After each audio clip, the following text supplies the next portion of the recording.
Fantastic. Well, welcome to HR Doctors. I'm super excited today. For those of you that don't know, HR Doctors is a webcast podcast dedicated to bridging the divide, solutions for better employer, employee, and job seeker connection and relationship. And I'm super excited to have Hilary with me today. Hilary, if you wouldn't mind, tell our guests a little bit about yourself and I guess how we ended up connecting and what brings you to our webcast podcast today. Sure, no problem. So I guess a bit of my background, I started as a scuba instructor, as you do. And then I got into management consulting around 2006. And I primarily work in the people and change space. So all the way across anything that touches people. So change management, HR, EDI, equity, diversity, and inclusion, everything from governance to strategy to systems and anything in between. So that's my primary focus. And I also hold a PhD in organizational development and change. Amazing. And I was really excited when we first connected, going through our pre-chat, uncovering the different topics that we'd be discussing for today. And we've got a really great complement of topic discussions. We're going to dig in on the first side to the employer I guess challenges or issues that you've been working through or that you've seen, pitfalls, landmines, trying to help employers. We've got change management, succession planning, the employee value proposition, organizational culture and how that's changed through hybrid working and governance. And then on the employee side, we've got further on the organizational culture, the gap that exists generationally amongst workers, the shift that we're seeing with additional perks outside of direct compensation, social contracts, having courageous conversations, and finally, women in leadership. So I'm really excited to dig in. The first piece that came up and something that I believe you've been working on is change management. Like when we, I guess, from a high level talk about that, what does that mean to you? So I guess change management is kind of bread and butter for any consultant. Anything that happens in an organization requires change. So a lot of big organizations tend to do these huge ERP implementations of, like SAP, Oracle, things like that. And alongside it, what we really have to do is just focus on people and figure out what's changing in their world and what do they need to be successful in the new world. Change management is one of those things that got its start in the 1950s. A lot of the methodology and stuff is actually quite old. And today there's some newish thinking about really how are we dealing with people from more of a behavioral standpoint, more of a behavioral science standpoint, rather than just kind of going, let's plot people on a curve, et cetera, et cetera. Things like the Kubler-Ross curve, it's based on something that's grief, and it's not really applicable in today's world. Right. People pick up change differently. Change happens for people differently these days. You're not necessarily people don't necessarily go in the valley of despair.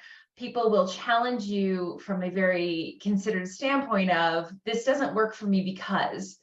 And I think as change managers, we have to go in an organization and engage with these people, figure out what those challenges are, and really get them comfortable and going, okay, so maybe this system isn't going to solve all of your challenges, but maybe what it'll do is it'll help you do your job a little bit better. And then how can we integrate some of the solutions into that and help you just from a people point of view?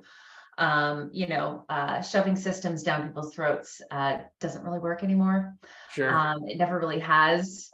So yeah, change management organizations, big topic and big impacts. Yeah, when I think of change management being that it's not like a daily function that I'm helping, say, my clients solve, I think of two things. One, as you mentioned, like a big internal project that a company is trying to roll out and how there's so many factors that go into it, and change for everybody is hard. And then there's also, the constant evolution that businesses are going through, that employees are going through, that as we talked about, that employer-employee and business kind of divide and disconnect.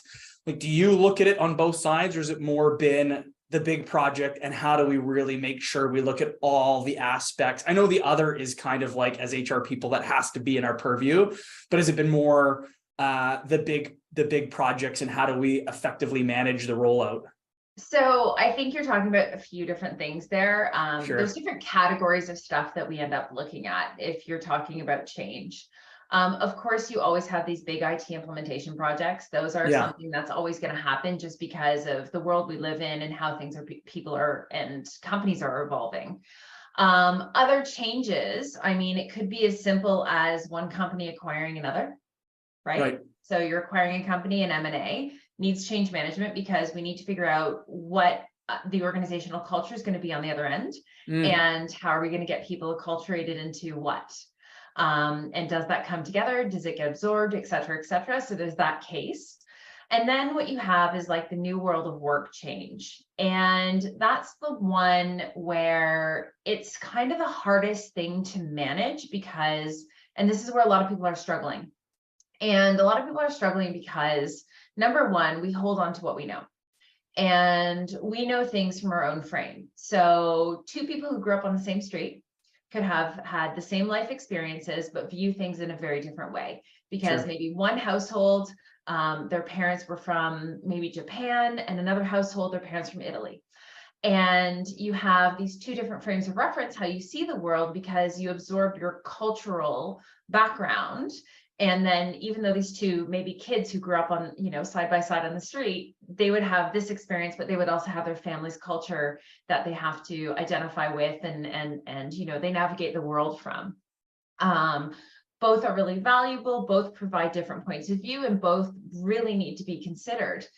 Now, if I think about culture, hybrid working, and kind of getting back to kind of managing this change and managing kind of the new world of hybrid, why people are struggling is because they have this experience, they have this frame. Well, this is the way it's done, and this is the way we do it.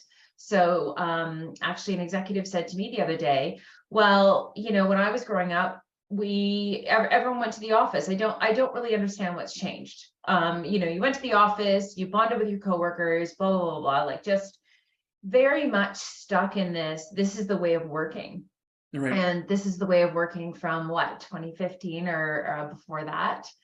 And really, if you look at it from a systems lens, the systems that we're working in were built years ago.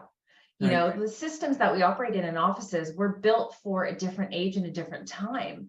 And they haven't really evolved to meet the needs of workers now. Over the past 3 years, we've been through this crazy experiment, for lack of anything else to call it, of how do we figure out how to work from home, or how do we figure out how to work remotely? Well, now people are trying to navigate this kind of hybrid thing where they don't really provide good systems where people can work in those systems and be comfortable. And that's where you're getting a lot of like challenges, because leadership has intentions around things, and they want performance, and they want people to be engaged. But employees also have a different contract that they're not willing to give up, because originally, I think we were talking about, the social contract was the employer pays the employee comes and punches a card, does 8 hours of work, punches a card, and goes home. That was your social contract. Right. And all of a sudden, in the 90s and kind of more in the 2000s, that social contract really changed. And we're getting the big campuses like Google and Facebook and whatever. And all of a sudden, work became this different thing where people wanted to stay there at all hours of the day and play ping pong and do all sorts of cool stuff. And then, you know, now we've got a new shift of pandemic, and people want to work from home and have a little bit more flexibility and stuff. And really, all of this is about managing change in your organization and being able to meet people where they are.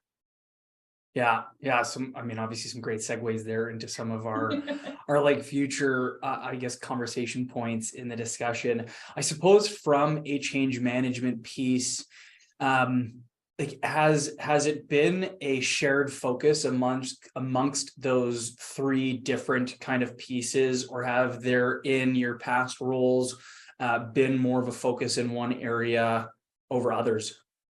What, like things I've been delivering to clients, or? Yeah, I suppose where your areas of expertise may lie. Like you said, there's like the IT project that's getting rolled out. There's the acquisition piece, and then there's just the the constant kind of change that's happening for employers and employees in the market? Like, is that more where the focus has been, or is it in all of the above? Or Personally for me, in my career, I've been fortunate to kind of work across a bit of a breadth of things. I mean, change is only one aspect of things that I deliver on. So, you know, HR transformation projects, succession planning, governance, all sorts of like strategic projects, things like that. So there's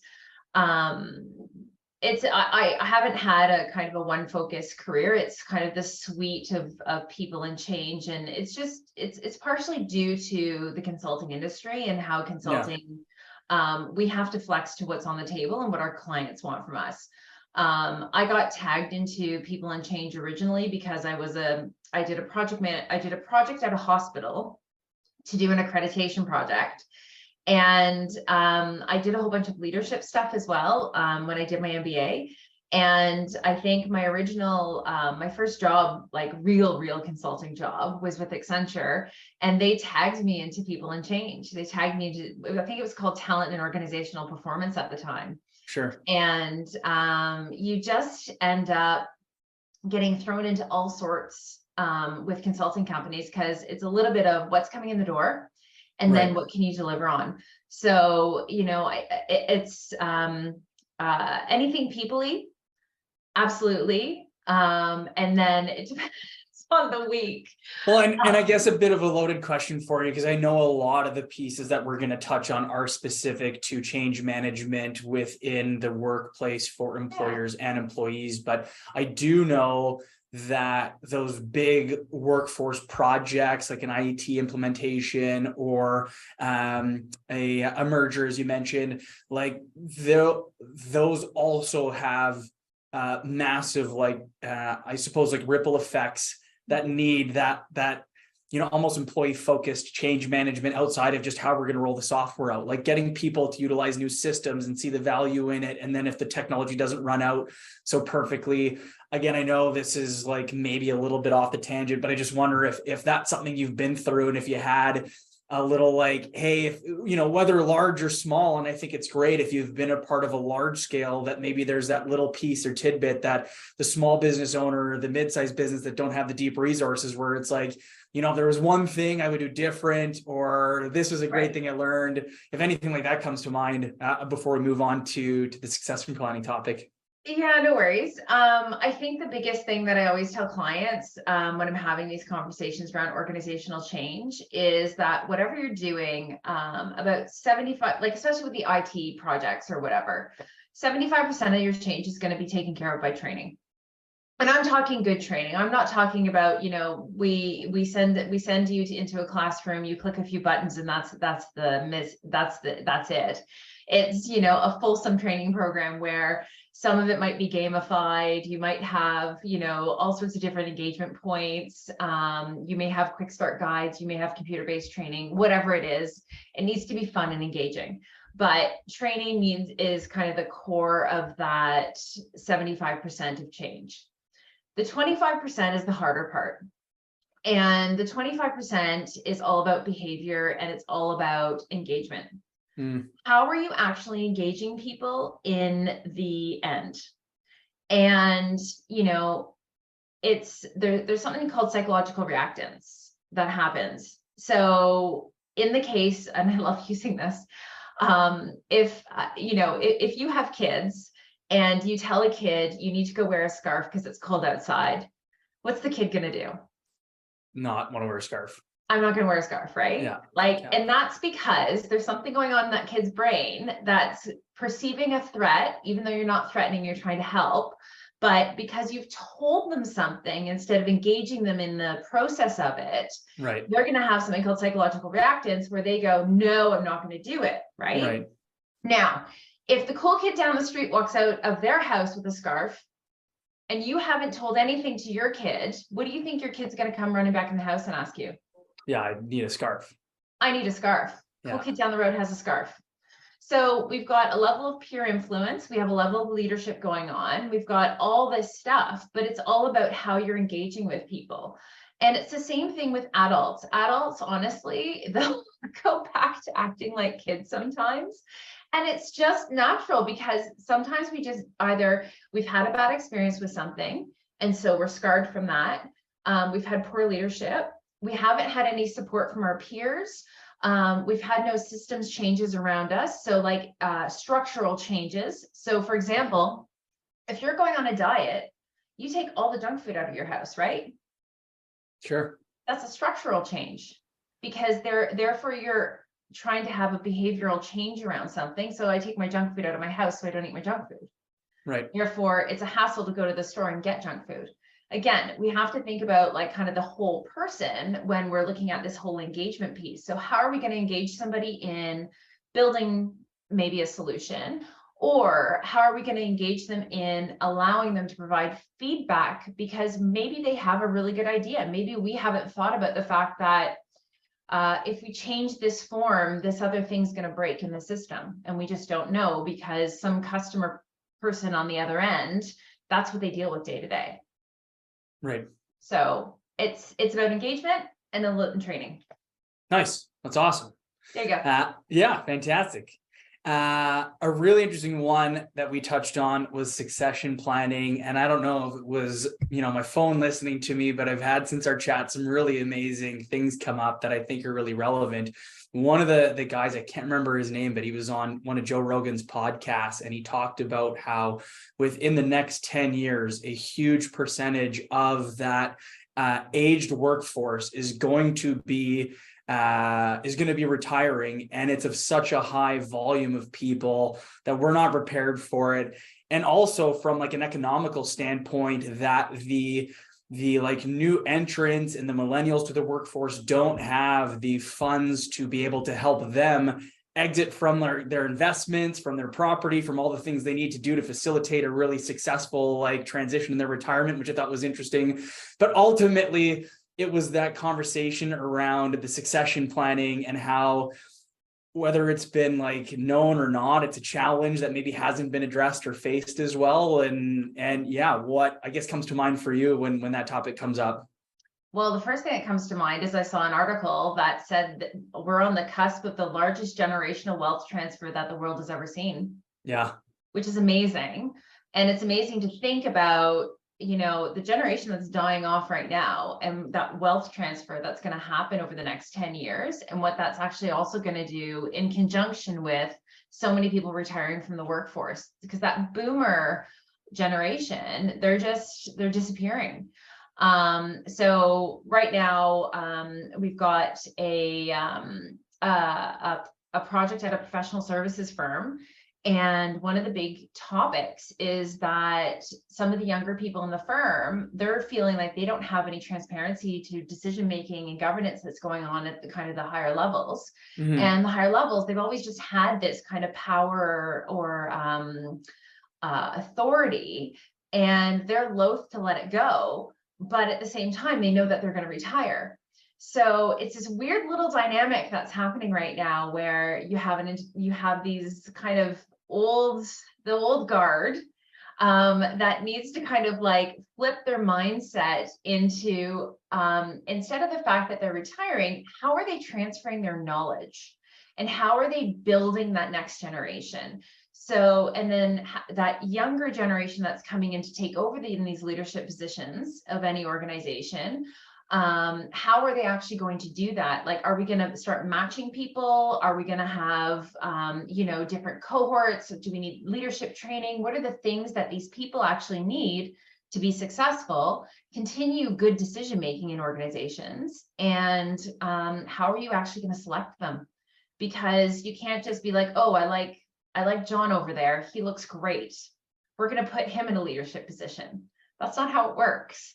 This person needs the right skills, capabilities, knowledge, all that stuff in order to be successful. You just reminded me of an amazing story from a mentor of mine, Wayne, who is retired now, highly successful, came from nothing, and owns, I think, 5 or 6 homes across the world, has an extensive car collection, has just some of the greatest flash and flair ever. And when we first started connecting, I asked him a question. I said, how did you know when you had like made it? How did you know you were successful?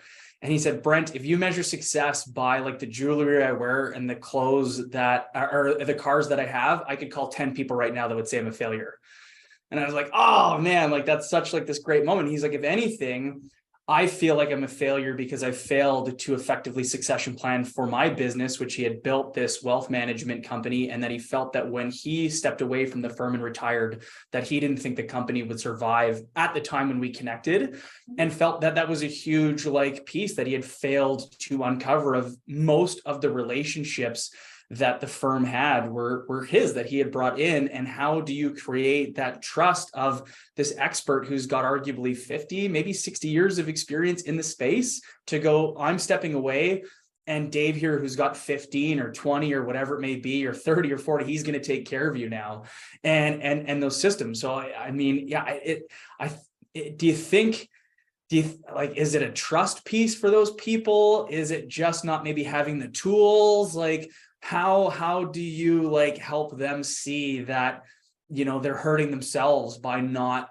investing in that succession planning much earlier? And then maybe another flag to plant on before we get to that is like the workforce coming up, and as part of succession planning, maybe how we can try to like enable or help them at an early stage get to the point where that's something they're ready for down the road. I don't know if that's relevant, but it just popped in my head.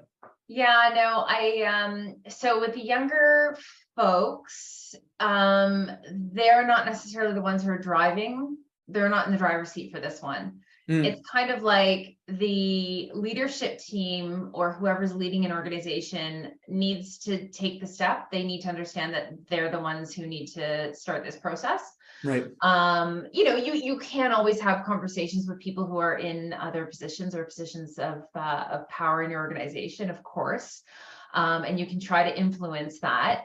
But unless that leadership understands that this is important or is necessary, you're going to have a pretty big uphill battle. One of the spaces where we find a lot of this shows up in really kind of tricky ways is in family businesses. Because in family businesses, you sometimes have different generations in an organization, and the expectation is that the other generation is going to take over. But what happens when that generation is not able to take over, or they don't have the right skill set to take over? How do you mentor them up into these other positions? In a corporate world, it's a little bit easier because you can either beg, borrow, or steal, or mentor people into it, right? So you could literally, like your friend, he probably went out and he probably advertised for someone with a very particular skill set to take over his organization. You'd obviously want to steal someone from one of the other big houses who might be a little bit tired of company politics or what have you, and they want to come to a smaller firm. That's generally how a lot of these smaller firms continue, is really just utilizing talent from other places. In some cases, actually, some of them just decide we're just going to shut our doors and that's it. We're done. Right. So that's you know, it really depends on what they want to do. But some people want to leave a lasting legacy. Some people just, you know, let's sell, or let's, you know, what are the different pathways? So it really just depends. Well, and it ties into that succession planning piece, and as you touched on that, like I think it ties into that governance, that family business or the law firm, as you mentioned. Like, is there, based on your experience, is there, I guess, suggestions that you'd have or action steps or things that, if either it's a blind spot that, you know, get it in your sights now, or if it's something that you're kind of, that it is more topical for you in your business, like what would you suggest? How do we create like a takeaway or an action for someone? Honestly, a lot of this is just about having conversation.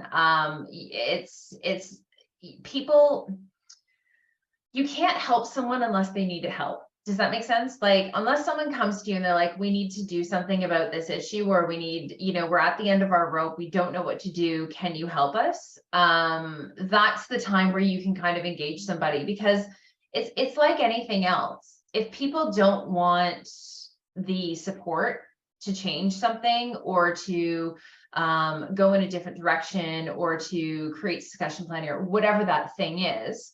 How do you create the want and the need? It has to come from either the leadership team or the individual who is in charge.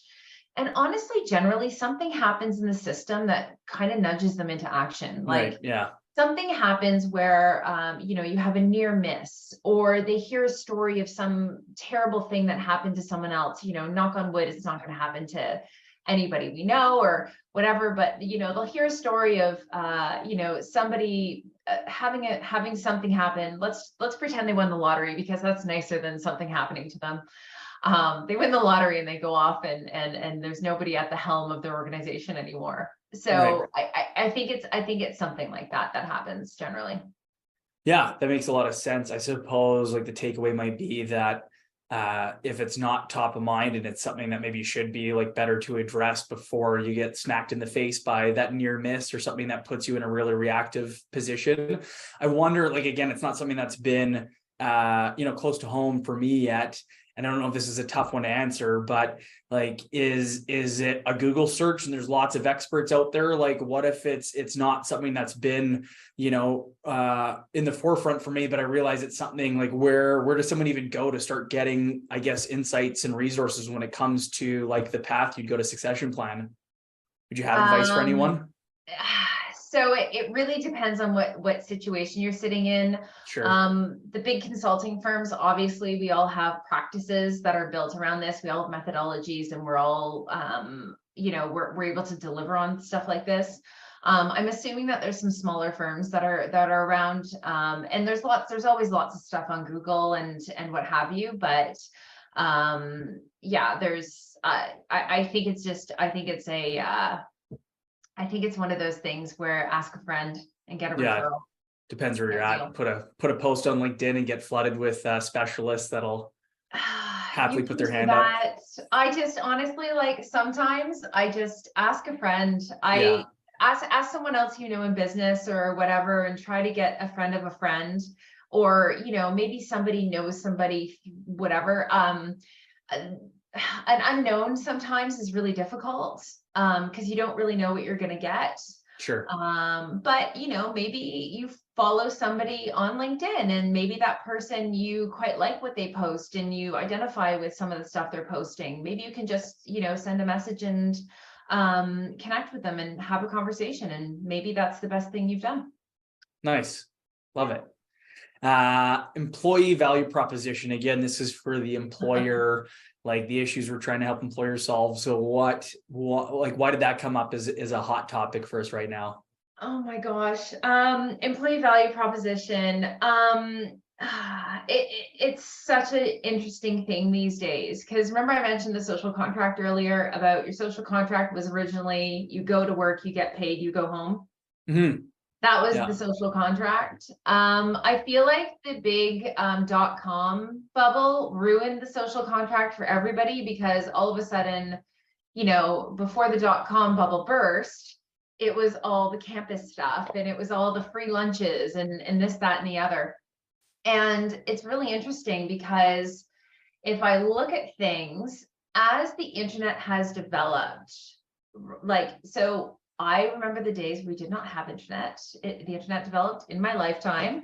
And I also remember the days where I did not have a cell phone. I remember long telephone cords. And at that point, people didn't have as much access to information. And so people didn't know what other people were getting, right? Yeah. Now, people know what other people are getting. Like, people brag about all sorts. Oh, my company just gave us a week off during Christmas, or my company provides lunches, or hey, look, I'm taking a selfie with my team. My team's doing this awesome thing. And all of a sudden, all of this sharing has really changed how the employee value proposition has developed, because it's really about, yes, there's at the basis of everything, you have to like who you're working with. You have to like your team. Right. That is fundamental to life. If you do not enjoy going to work and you do not like the people you are working with, you are in the wrong job, regardless of anything else. Yeah. That's number one. The employee value proposition is, what else are we doing for you to make you enjoy working with us? And people are throwing everything at this. So hybrid working is part of it, right? So what's our employee value proposition? Our employee value proposition is, we're really flexible and you can do, you can do what you want. Our employee value proposition is that we're going to ensure that we look after your health and well-being. And even about 7 years ago, health and well-being wasn't on the list of stuff that anyone talked about. Right. Let alone leadership having full-blown discussions, let alone people having like chief wellness officers. I mean, that's a huge shift. All of that is part of our employee value proposition. Equity, diversity, and inclusion. It was like, it didn't exist 20 years ago, really, in the form that it does today. I think it's awesome. We've got, I think the government just approved Truth and Reconciliation Day as a full stat holiday for everyone, which is amazing, because that is a focused thing where people can participate in the truth and reconciliation process, and they can educate themselves and they can learn and ask questions and explore all that stuff. That's huge. But also having a focus on it during the year. I think February is it Black History Month, February? And then we've got months for the LGBTQ2+ community. And we've got all these different communities that have they're highlighted throughout the year, which again, it allows people to ask questions. It allows people to kind of engage in different ways and really, try to be more inclusive and have all these different values and stuff. But again, companies are starting to support these things. And this is all part of the employee value proposition. So companies that don't have a purpose, companies that don't support all these great initiatives and all this stuff, people aren't as attracted to go there anymore. And so that's part of just the attraction and retention process, or attraction and retention system that we're working in these days. So yeah. So, I mean, I've seen some really, to speak further to maybe some of the changes that have happened in the market. I saw this amazing article that spoke about in the industrial revolution, you would go to work to survive. Yeah. And that it was get a paycheck, work for a terrible employer. That changed. Survival was taken care of to the most part through our family, our parents, through the government, through all these different resources. And then it became about lifestyle, the nice home, the fancy clothes, the vacations, the car, whatever it may be. And now, like you said, we're in this social, easily communicable environment where, I kind of look at like a Google review on a restaurant where you get 5 stars and 1 stars, and it's rare to really see anything in between. And we see it, like you said, Silicon Valley being this catalyst for employee, value being portrayed in the sense that these guys are competing for the highest level of most advanced developers and IT people to help these, emerging technologies. Go ahead. But at the same time, that's not the bulk of the workforce, which is the other problem we haven't talked about. The bulk of the workforce is like, a lot of people are still working 2 jobs to make ends meet. And some of these jobs, you have to be on site. And so they don't have all the same perks and such that we're talking about. And what we're talking about is knowledge workers, right? Well, and where I was going to go with that is that these companies did all these crazy things to attract like that top 1% of workers. And then that gets, demonstrated as visible that my employer has personal trainers and chefs and has like sleep pods and has whatever I want, they'll give it to me. And I don't think 90% of businesses can compete with that. Like, how does the small business compete with that? How does the company where we're a sanitation company and we've got blue collar workers or whatever it is, like how do they compete against that employee value proposition? And I'd argue that a lot of these companies do like really amazing things and treat their Mhm. employees really well. And it's almost like it's got lost. I feel like the thing that isn't discussed as much as maybe it should be is that, employment is an exchange of compensation in exchange for your labor, whether it's physical or whether it's mental or whatever it may be, and that employers have added on top of the compensation. Not that employees haven't added on too, but the employers are going, okay, we're going to give you benefits, we're going to give you work from home, we're going to give whatever it is they've chosen. And it doesn't seem like that necessarily is taken, that's not taken into consideration, but they become expectations. They're like, what do you mean you don't do this? What do you mean you don't do that? And I think the problem is, and maybe this is a part of I think, what are we at? 200,000 tech layoffs in the last like year and a half, 2 years. Is that the catalyst, that there's been this misbalance where they've been overpaying and overcompensating and offering all these perks, and all of a sudden they've had to go, we have to realign, and the only way we can do that is by like, I guess, reducing. And so maybe we can get into both sides, because we've got the employee and the employer side, but I think it's actually awesome that the employees are able to get more visibility, ask for more, that it puts a greater onus on employers to be more competitive in the landscape.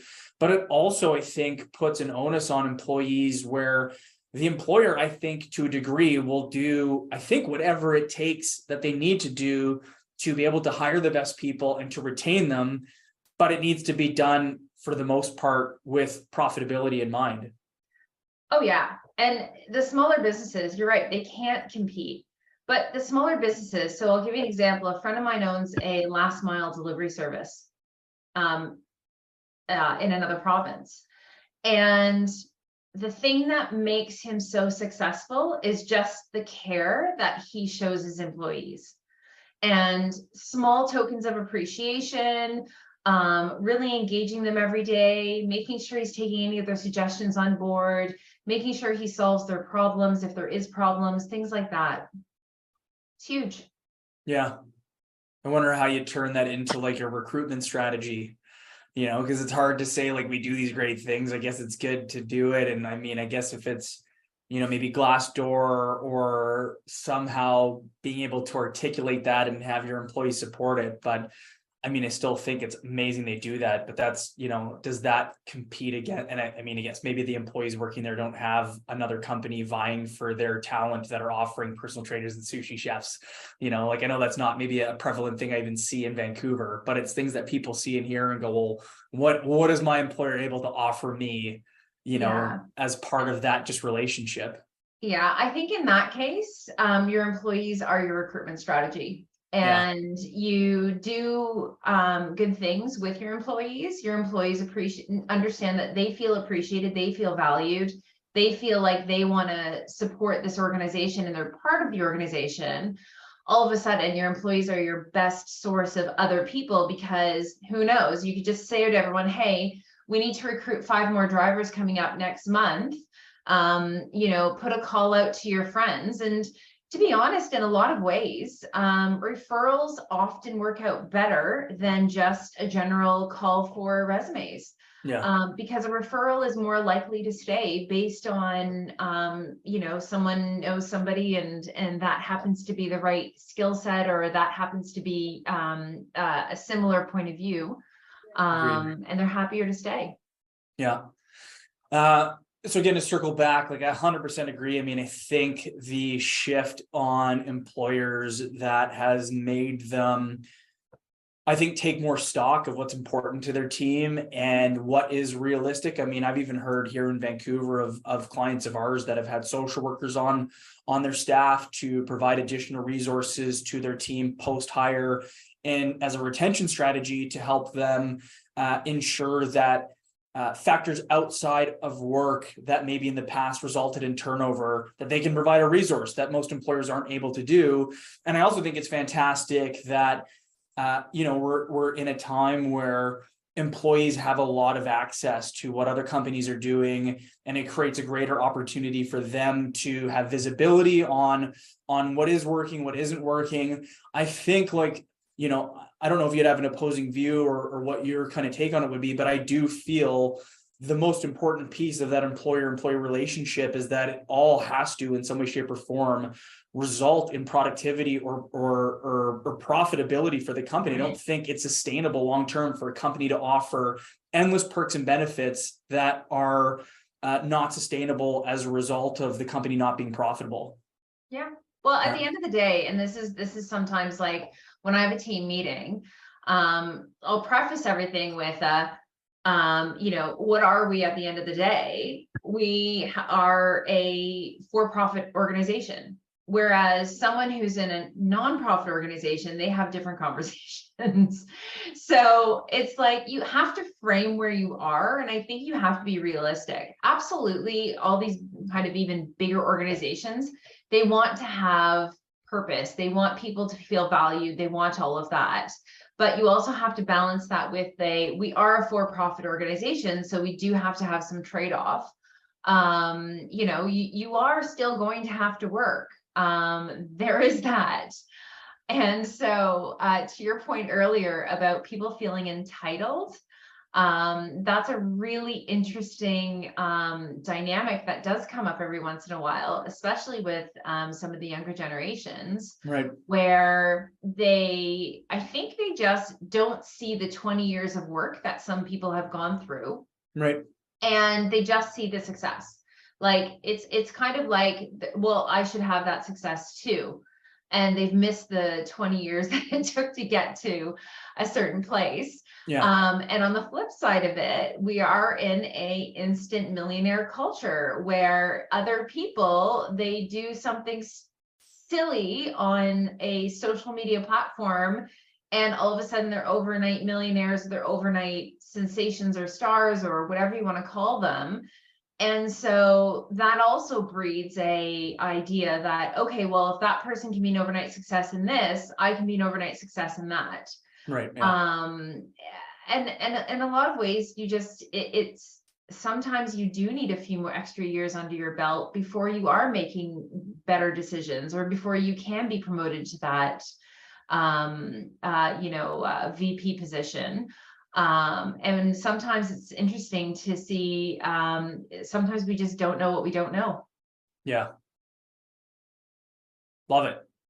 The last one that we had under the employer side was organizational culture and hybrid working, which I know we touched on, but there's still like a really interesting piece there. I mean, for good measure, hybrid working became a lot more prevalent, and I think it's been a huge benefit to both employers and to employees.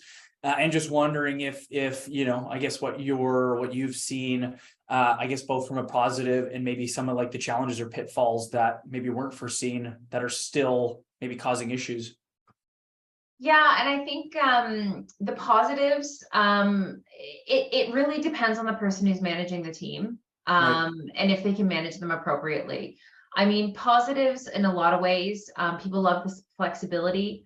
So everyone has a very different set of needs. Some people have kids, some people have other responsibilities, maybe taking care of something. And so they really enjoy having that flexibility. I know on my team, we try to, every Friday, we talk about what day are you going to come into the office next week? And we all try to go in on one day together. Nice. And stuff like that really, it gives everyone flexibility to do what they want. They can opt into something, but it's not required. Right. And that's the interesting part. If you don't require it, but everyone's opting in on it, more people are likely to join. And so I do find some employers that are like, you must come into the office this and this day. Or what? Like, no. Or what? You know, you have to wear the scarf. You have to wear the, what if I don't? Yes, Yeah. correct. You have to wear the scarf. Yeah. And so that's where some of these organizations are going wrong, because they should just go, we would like you to come in every once in a while, intentionally connect. We don't want you coming in if you're doing heads down work. Come in for an intentional purpose, or opt to understand that you might get a little less work done this day, but we want you to come in and kind of be together on a certain day or what have you. Now, the reasoning behind it, there's a number of reasons. Organizations are seeing, in some cases, might be a drop in delivery quality, a drop in productivity. People haven't been onboarded in the same way. Again, back to the systems issues. Our systems weren't built for hybrid working. And so a lot of organizations aren't set up in the right way to enable some of those connections. People just aren't connected to their colleagues. They don't know anybody, all that stuff. So, and on top of all of that, they're paying how much money every year for an office, and people aren't using it. Yeah. So if you think about all of that, that's the stack that leadership's looking at, and they're going, we have all these issues, and on top of this, we're paying for real estate. You must come back in. Whereas employees, you've just trusted us to work from home for X number of years. I now like working from home because I feel like I get more done. I can do my laundry. I can get my FedEx package, whatever it is. And now you're saying you don't trust me and I have to come in. And it's a really interesting dynamic. And that's where you have to meet people where they are. And you have to provide intentional opportunities for people to connect. And you also have to provide choice. Yeah, it's really great insights. I mean, I think there's something, again, I'm no expert in the space, but I would say that in person, face to face, like actual almost physical contact, human to human.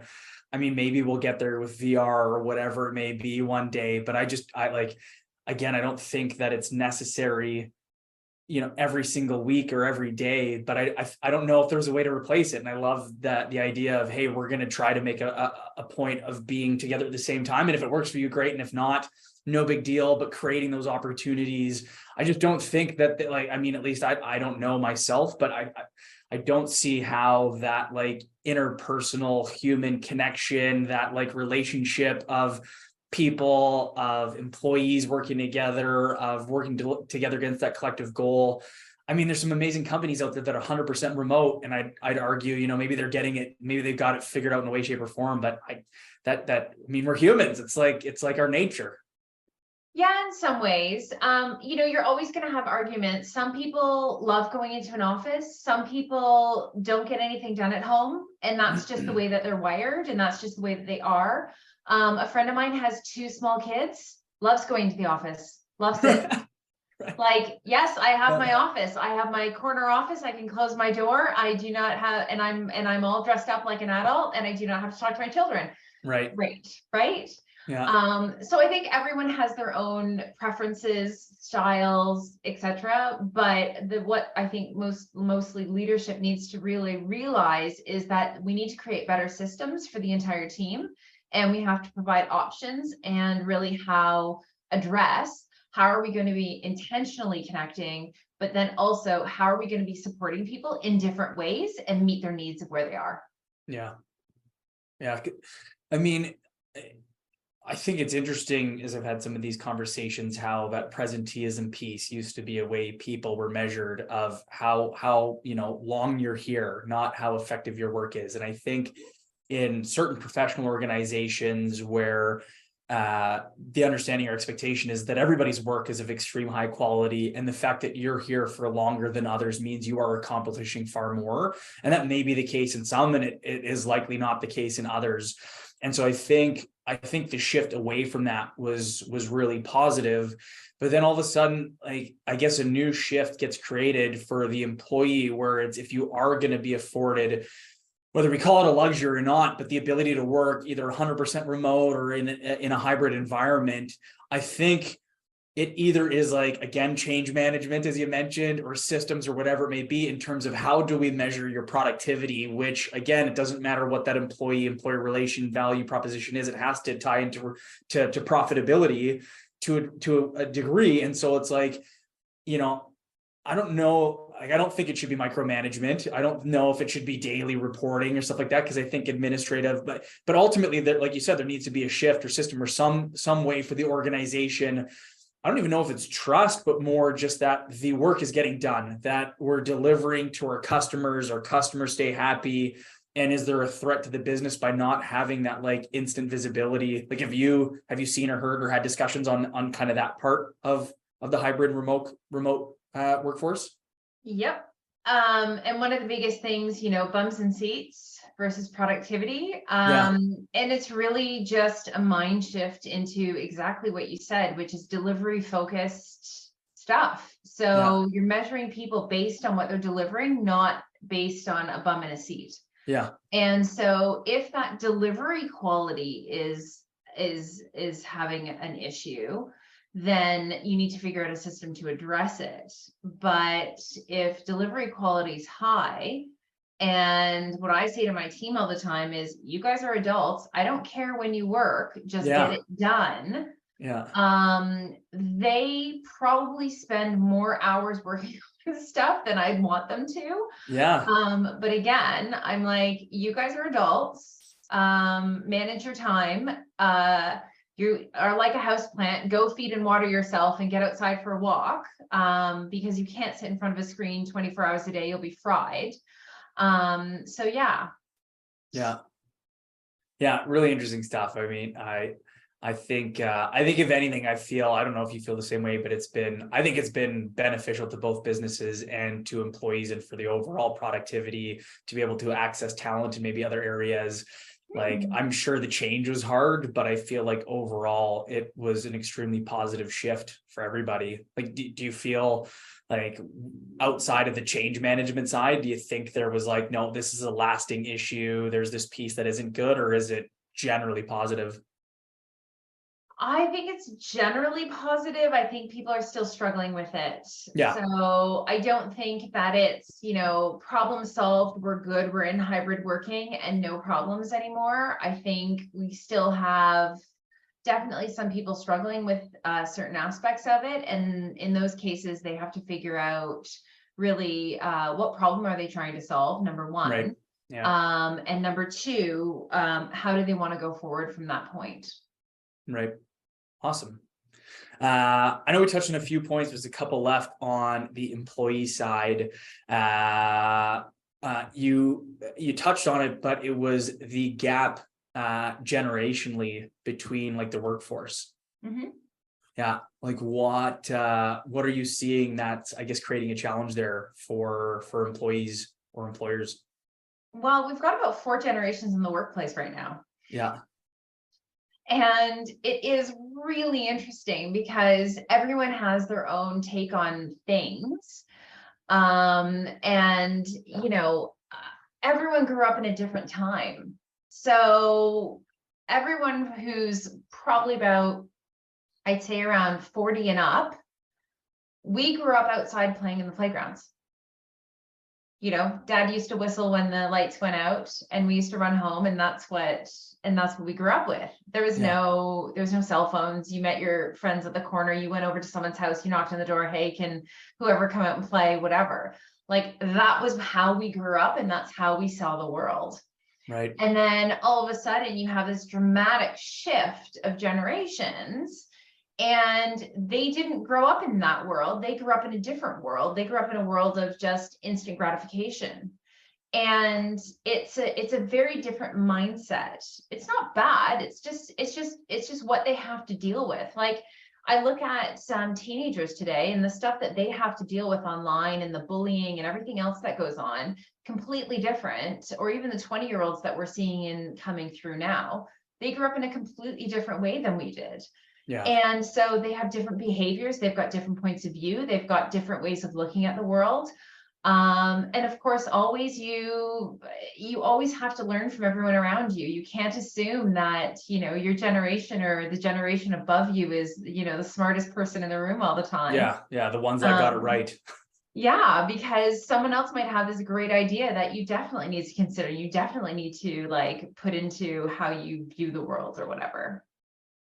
Yeah, yeah, interesting. Do you feel like, is it more just you need to be really aware of it, or is there I guess the start of like either pitfalls or landmines or issues that you're starting to see as a result of just the changes, or is it more, again, that change management piece and just that it's something you constantly need to be aware of, and that what might work for one isn't going to work for all, and that as employers or leaders, or as an employee who may be the new workforce coming in, that there is, almost a need for you to be aware of those different obstacles, and that you are likely going to need to, develop effective understanding or communication tools and strategies to move initiatives forward or ideas, whether it's up or down. Well, think about this. There is far more neurodiversity in our workforce than ever. Yeah. And until now, we've never touched on it. So, if things like that are starting to come up, you're always humans are the worst. Like, we have some of the best systems in the world, and you throw a human at it and they will mess the system up, right? Because we all look at things differently. We all do things differently. And so I don't think it's a generational thing. I think it's like, you have to meet people where they are, and you have to understand who they are, how they operate, what they need from you. And so anyone who's sitting in a leadership chair who thinks they can treat everybody in the exact same way and they're going to get the same output from them, that's dangerous territory, because everybody needs something different. If I had a command and control point of view, and that's how I treated people, and this is how things need to be done, I'm never going to get the best out of my entire team, because someone might have ADHD and they might need to have different breaks or work in sprints or whatever they need to feel supported and cared for. Right. Whereas somebody else might just I just need a bit of direction. Whereas somebody else might be, I need my hand held because I just don't know what I'm doing, and I need you to be an empathetic leader today. So It's all sorts. And I think you have to flex as you go in and out of every relationship. Yeah. Well, it ties very well in to the courageous conversations, and how that's something that I think that you mentioned that is maybe something that doesn't happen as frequently as we should, and something that people need to be coached on, and just that they're difficult, but I think having those courageous conversations is maybe something that's not happening as much as they should. Yeah, and I think the reference that I started with on that one was people being able to give feedback. Right. And I think we're terrible at feedback. Most people are terrible at feedback. Number one, it's not done in a timely way. So it's not done on the spot. So if something happens, people aren't very good at going, okay, so I'm not comfortable with that, or I think you can do that thing better. And they just won't have that conversation, because they'll just be like, or they'll stew about something, or they'll get frustrated about something and walk away, and then they leave it, and then they just don't come back to it fast enough. And so feedback, to be really effective, number one, has to come from a place of improvement. So I'm not telling you this because you're terrible. I'm telling you this because I want you to be better. And so what do you think holds people back? Is the biggest one like fear of hurting someone's feelings? Is it just the being brave enough to speak up to somebody? Like what is there one? Is it like two or three? It's a whole bunch of stuff, but mostly it's just fear. It's just fear of person reaction. It's fear of damaging relationship. It's fear of a whole bunch of stuff. And maybe not knowing or having the coaching on what the best approach is to ultimately facilitate the conversation you're trying to facilitate. Yeah, some of it, but I just honestly, I think if you say something to someone and say, this is going to come out wrong, if you're not sure, do you know what I mean? And be like, my intention here is to help you be better. I wasn't very clear on this last thing. This is what I think needs to happen next time. Does that make sense? Starting a conversation from that perspective is very different than, you didn't do this thing, you're terrible at this thing. Right. So it's pivoting the conversation, it's doing it in a timely manner, and it's coming at it from a perspective of, I want this whole thing to be better. Or you could, I'm not 100% sure what to do. Can you help me unpack this a little bit and show me and tell me how you thought about this? And maybe we can think through this together. Right. I mean, knowing that this is something that people struggle with, like how do you try to create visibility for people when it's probably something that everybody almost every day deals with, where there's probably a conversation they could have or should have had but don't? And for, you know, again, whether it's the fear of hurting someone's feelings or the things that you've mentioned, like how do you make it more of a forefront, I guess, issue or topic even for your teams? So one of the things I suggest to people, so I talk about feedback a lot. And I definitely give my team a lot of feedback. But if people are uncomfortable with feedback, I tell people to start at home. And what I mean by that is start with people that you're comfortable with and with small things that are going on. And like, maybe it's an annoyance with your spouse, or maybe it's your brother or sister is doing something that you don't like, or what have you. Start the conversations or start figuring out what your approach to feedback is with people who love you and who you're comfortable with and who you can have some of these kind of just, I'm feeling this way. I feel like we need to do this better. How can we accomplish this new thing, or what have you? And it's just, sometimes it's reframing into the we, right? You know, instead of blaming your spouse, oh, you left the fridge open, something like that. Yeah. It's reframing that thing into a, hey, I noticed the fridge was open. It looked like something got caught. Do you know it was caught on something or whatever? Yeah. It's a, I'm not blaming you for this. I noticed something. Right. And can I help? Yeah. Yeah. Geez, I feel like it'd be safer to practice on my team than practice at home. Okay, well then practice on your team instead of practicing at home, because yeah. Oh man. Amazing. The last point that we had on the list here was women in leadership. Yeah, I mean, that was something that you brought up that you felt was important, and we tagged it into the employee side. Like, I guess what was important to plant a flag on that one for you? I think it's just the importance of women in leadership positions, invisible leadership positions. The research overall is very clear, especially the board research. So actually, a friend of mine did her PhD on this, and in her PhD, she proved that boards that were 50-50 had better outcomes than companies with all male boards. So I thought that was really interesting. They actually performed better over a number of years. Right. And I think it's just, we need representation. We need representation at the table. There isn't enough females in visible leadership positions in organizations still. Right. I think we're still struggling to get there. There are still all male leadership teams. And how do we, support women throughout their career? And there are roadblocks that happen that men just don't have to deal with. Women do have the responsibility of bearing children, and that's huge. But how are we continuing to support women throughout their lives into some of these positions, and really encouraging, especially the younger generation, to continue with their careers. And that's not even touching some of the issues around representation by any racial majorities or any of that. I'm just talking 50% of the world population that's not necessarily at the table. So, yeah.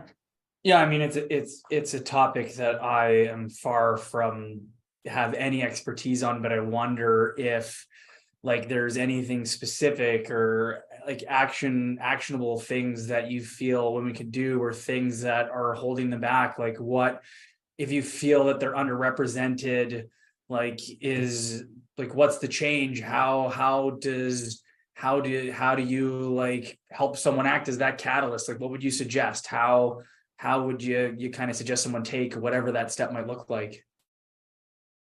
I don't necessarily think it comes down to the women. I think it actually comes down to the men. Right. It comes down to men being allies. It comes down to men supporting women in the workplace. It comes down to men speaking up for their coworkers who get walked over.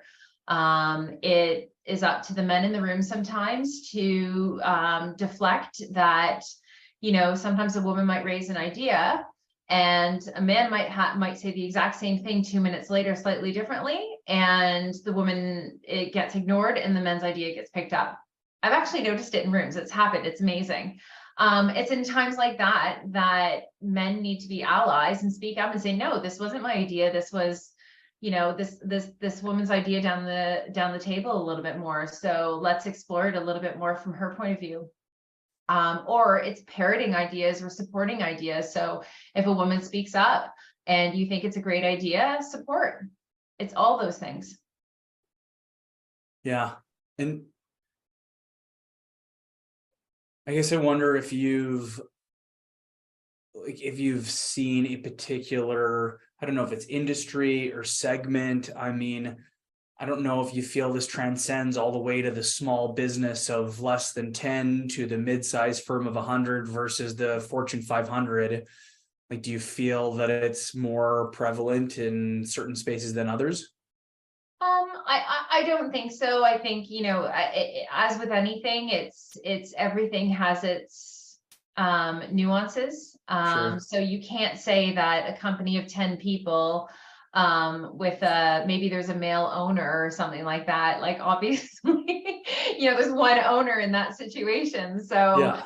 where are you gonna go with that? But I'd love to see this shift a lot more in the large corporate spaces. Right. And those are some of the bigger pieces of the chessboard to move. Yeah. Nice. Well, sure. Having these conversations, just making it aware or making the subject aware to the community network. I'd be interested to see when we post this piece, like the comments, the discussion, we can trigger around it, see what the thoughts are. That's amazing. Well, Hilary, I really appreciate you for spending the time with me to go through this process and discuss all these really great topics. Is there anything that maybe we didn't touch on, a lasting point, a kind of like a summary takeaway, anything, if you had that one last piece to kind of leave the audience with? One last piece to leave the audience with.